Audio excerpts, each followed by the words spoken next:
સુદામાપુરી પોરબંદરમાં નવરાત્રીના નોરતામાં મહેર જ્ઞાતિનો પ્રખ્યાત મણિયારો અને બહેનોના રાસડાનું પરંપરાગત પહેરવેશમાં આયોજન કરાયું હતું।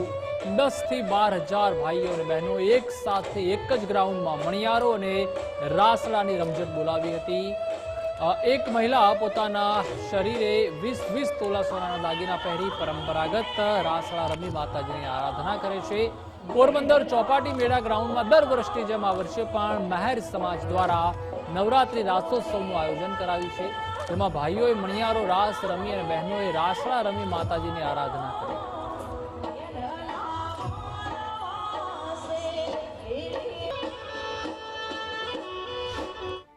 મંચ પરથી જે સાંસ્કૃતિક ગીતો છે, એટલે કે કોઈ ફિલ્મી ગીતો નહીં, પણ જે આપણે ગુજરાતની ધરોહરમાં આપણા સાંસ્કૃતિક ગીતો, પોરબંદરના જે આપણા વિસ્તારના સમાસમાના ગીતો છે, એ ગીતો રજૂ કરી અને અત્રે ગરબી છે એનું આયોજન કરવામાં આવે છે। દર 5મું નોરતું છે એ સંપૂર્ણપણે અમારું પારંપરિક ટ્રેડિશનલ, એટલે કે જે મહેરનો પ્રખ્યાત મણિયારો, ત્યારબાદ બહેનોના રાહડા છે એ રજૂ કરી અને પારંપરિક પોશાકમાં આ ઉજવવામાં આવે છે। અને સુંદર મજાનો આ 9 દિવસનો કાર્યક્રમ છે એ સંપૂર્ણ સંસ્કૃતિ સાથે જોડાયેલો કાર્યક્રમ છે। એટલે માતાજીની આરાધના સાથે સાથે સંસ્કૃતિ અને શારીરિક સૌષ્ઠવ દરેક વસ્તુને ધ્યાનમાં રાખી અને આ ઉત્સવ છે એ ઉજવવામાં આવે છે। અમે દર વર્ષે મહેર સમાજમાં 5મા નોરતે અમારો પરંપરાગત રાસ રમીએ છીએ, જેને અમે રાહડા કહીએ અમારી ભાષામાં।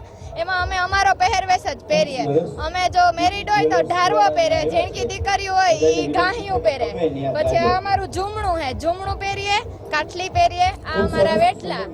તો આમાં ઝૂમણું તો મોટું હોય તો ઝીણકું હોય તો 20 કિલોનું 20 તોલાનું હોય ને મોટું થાય તો 60 તોલાનું થાય, પણ અમને કોઈથી બીક ન લાગે। અમે મેરાણીઓ હાવ ગર્વથી રમીએ।